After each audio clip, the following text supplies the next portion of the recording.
Trading की दुनिया में एक कॉन्सेप्ट है जो आजकल मतलब हर जगह सुनाई दे रहा है, फेयर वैल्यू गैप। या FVG। हाँ बिल्कुल। और इसकी चर्चा हो भी क्यों ना, जब ये काम करते हैं तो बहुत शानदार तरीके से करते हैं। वही तो। लेकिन यहाँ एक बहुत बड़ा सवाल खड़ा होता है। आप चार्ट पर 2 FVG देखेंगे, दोनों दिखने में बिल्कुल एक जैसे, पर एक आपको एक जबरदस्त ट्रेड देगा और दूसरा सीधा स्टॉप लॉस हिट करवा देगा। बिल्कुल। और यही पहेली है, ऐसा होता क्यों है?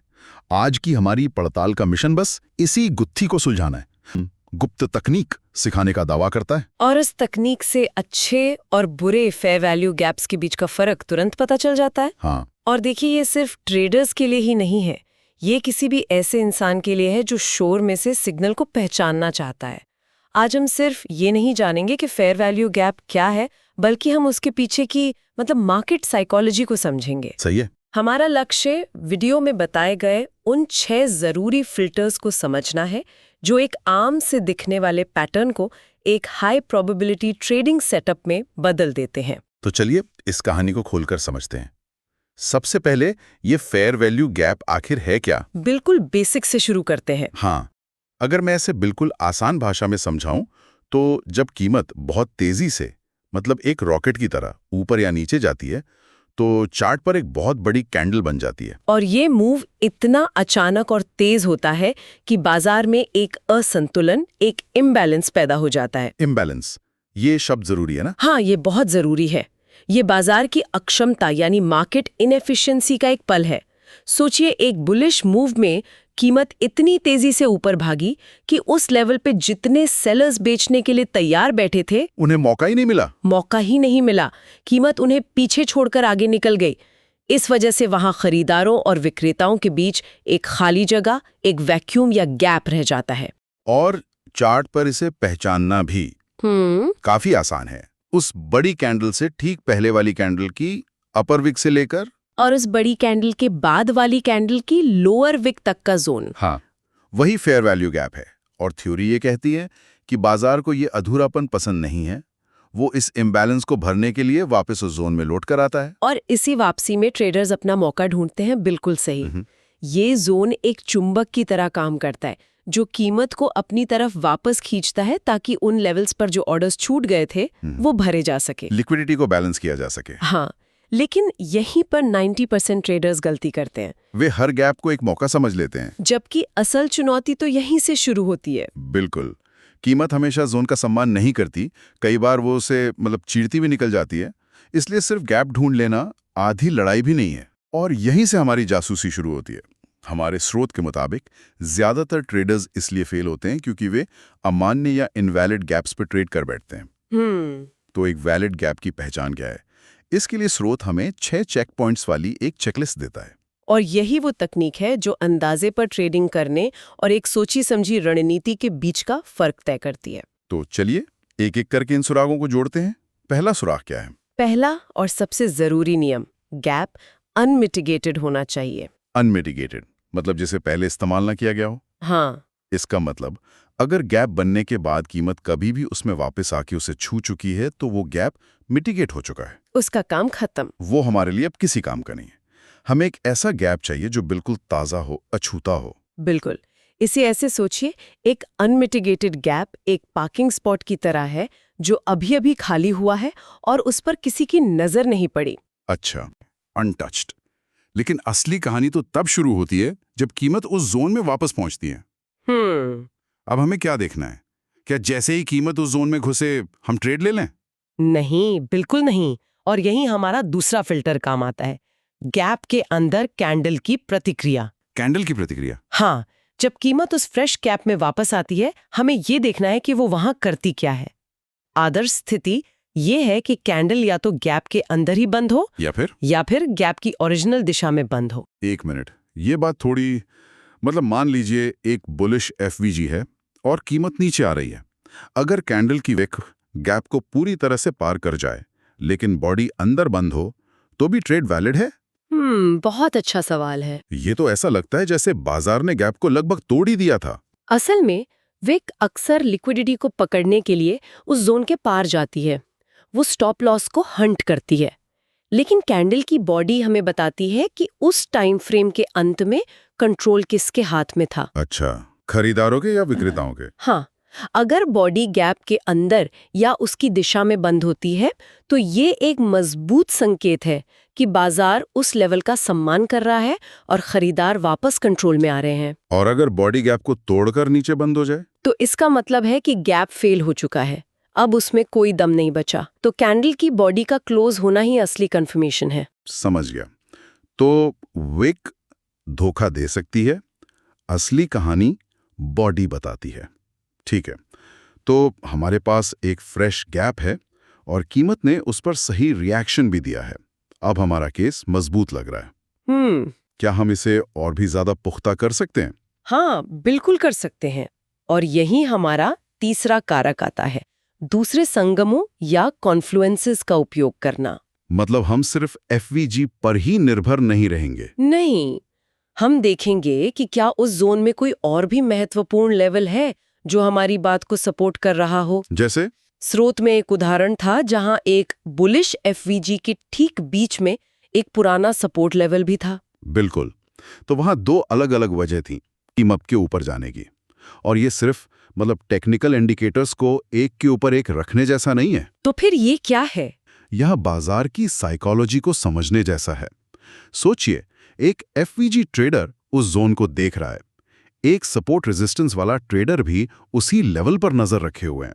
अच्छा, फिबोनाची इस्तेमाल करने वाला शायद देखेगा कि 61.8% का लेवल भी वहीं आ रहा है। जब इतने सारे लोग अलग अलग रणनीतियों के साथ एक ही जगह पर एक ही उम्मीद कर रहे होते हैं, Exactly. तो वहां लिक्विडिटी का एक बहुत बड़ा पूल बन जाता है। Exactly.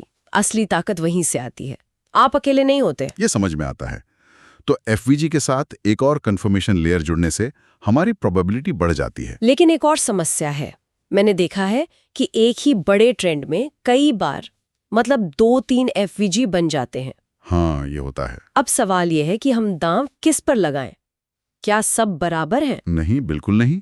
और आपने बिल्कुल सही नब्ज पकड़ी। ये हमें हमारे चौथे कारक पर लाता है, गैप की प्राथमिकता। प्राथमिकता नियम बहुत सीधा है।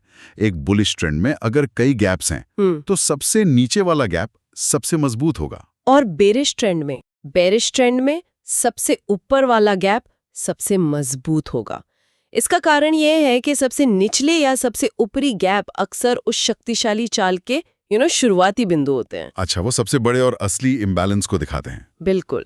ये एक अच्छा नियम है, लेकिन सबसे नीचे या सबसे ऊपर को तय करना थोड़ा सब्जेक्टिव हो सकता है। क्या इसका कोई ऑब्जेक्टिव तरीका है, कोई टूल? हाँ, और यही हमारा पांचवा कारक है, जो चौथे नियम को लागू करने का एक बिल्कुल ऑब्जेक्टिव तरीका है, ज्ञान बॉक्स टूल का उपयोग। ज्ञान बॉक्स? हाँ, ट्रेडिंग व्यू जैसे प्लेटफॉर्म पर आप इस टूल को चुन सकते हैं और इसकी सेटिंग्स को 0, 0.5 और 1 पर सेट कर सकते हैं। और इसे इस्तेमाल कैसे करना है?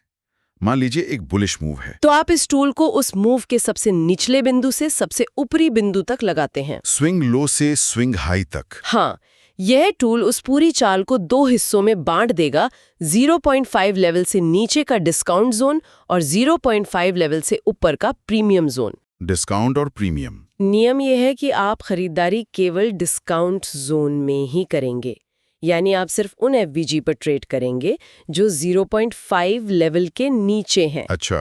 क्योंकि प्रीमियम जोन में बाय करना महंगा सौदा है और ज्यादा जोखिम भरा है। और बेरिश मूव के लिए इसका ठीक उल्टा होगा। टूल को ऊपर से नीचे लगाएंगे और सिर्फ ऊपरी आधे हिस्से यानी प्रीमियम जोन में बने एफवीजी पर ही शॉर्ट करेंगे। बिल्कुल। अब हम अपने छठे और आखिरी लेकिन शायद सबसे जरूरी फिल्टर पर आते हैं। सबसे जरूरी? हाँ, ये वो चिंगारी है जिसके बिना ये पूरा सेटअप शुरू ही नहीं होता।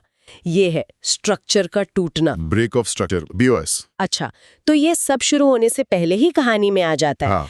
नियम ये है कि एक वैलिड गैप बनने से ठीक पहले कीमत को पिछले हाई बुलिश चाल के लिए या पिछले लो को तोड़ना चाहिए बेरिश चाल के लिए।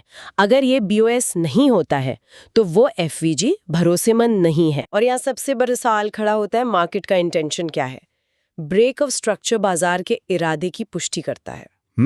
यह दिखाता है कि या तो ट्रेंड में एक नया मोड़ आया है या फिर पुराना ट्रेंड मजबूती से जारी है।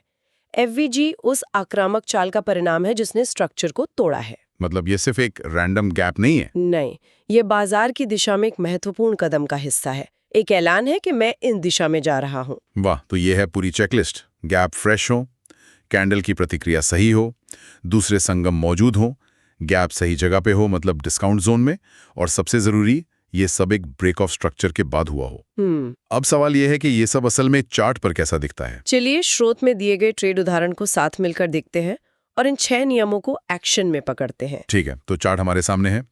पहला कदम, ब्रेक ऑफ स्ट्रक्चर पॉइंट की पहचान करना। हाँ, हम देख सकते हैं कि चार्ट पर एक पिछला हाई था, एक रुकावट थी जिसे कीमत को तोड़ना था, और ट्रेडर्स ने इंतजार किया और देखा कि कीमत ने उस हाई को एक मजबूत कैंडल के साथ तोड़ दिया।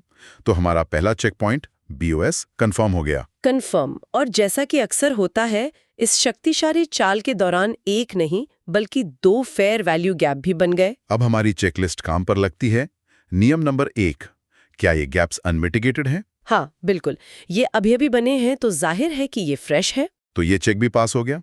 चौथा कदम, प्राथमिकता की जांच। अब हमारे पास 2 गैप है, कौन सा चुने? यहीं पर ज्ञान बॉक्स टूल का इस्तेमाल हुआ। अच्छा, टूल को चाल के निचले हिस्से से ऊपरी हिस्से तक लगाया गया और साफ दिख रहा है कि एक गैप 0.5 लेवल के ऊपर यानी प्रीमियम जोन में है। तो हमारे नियम के अनुसार हम उसे नजरअंदाज कर देंगे। हाँ, अब हमारे पास सिर्फ एक उच्च प्राथमिकता वाला FVG बचा है जो डिस्काउंट जोन में है। बेहतरीन। अब पांचवा कदम, संगम की तलाश। अगर हम ध्यान से देखें तो जो निचला ध्यान बचा है उसके ठीक अंदर एक पुराना सपोर्ट लेवल भी मौजूद है। ये तो सोने पर सुहागा जैसी स्थिति हो गई। एक और कंफर्मेशन। बिल्कुल। और अब छठा और अंतिम कदम, पुष्टि का इंतजार। हमारा सेटअप तैयार है, अब बस धैर्य रखना है और कीमत के उस जोन में वापस आने का इंतजार करना है। और जब कीमत वापस उस FVG जोन में आई तो कैंडल ने जोन के अंदर ही क्लोजिंग दी। हमारी दूसरी शर्त भी पूरी हो गई।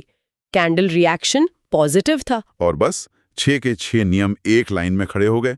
ये एक A+ ट्रेड सेटअप था। ट्रेड में एंट्री ली गई, टेक प्रॉफिट को उस चाल के हाई पर सेट किया गया और स्टॉप लॉस को उस कैंडल के लो पर रखा गया जिसने FVG बनाया था। रिस्क मैनेज करना भी जरूरी है। हाँ, और नतीजा, कीमत ने जोन को छूते ही रॉकेट की तरह ऊपर की ओर रुख किया और एक सफल ट्रेड मिला। यहाँ सबसे जरूरी सबक अनुशासन है।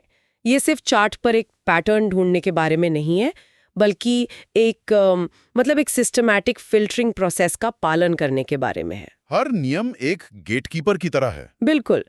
ट्रेड लेने से पहले हर गेटकीपर से इजाजत लेनी जरूरी है। जब आप इस तरह की प्रक्रिया अपनाते हैं तो आप जुआ नहीं खेल रहे होते, आप एक परखी हुई रणनीति पर काम कर रहे होते हैं। सही कहा। तो इन सब का क्या मतलब है?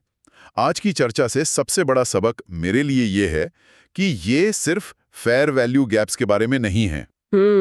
ये किसी भी ट्रेडिंग सिग्नल को मान्य करने के लिए एक सख्त बहुकारक प्रणाली बनाने के बारे में है।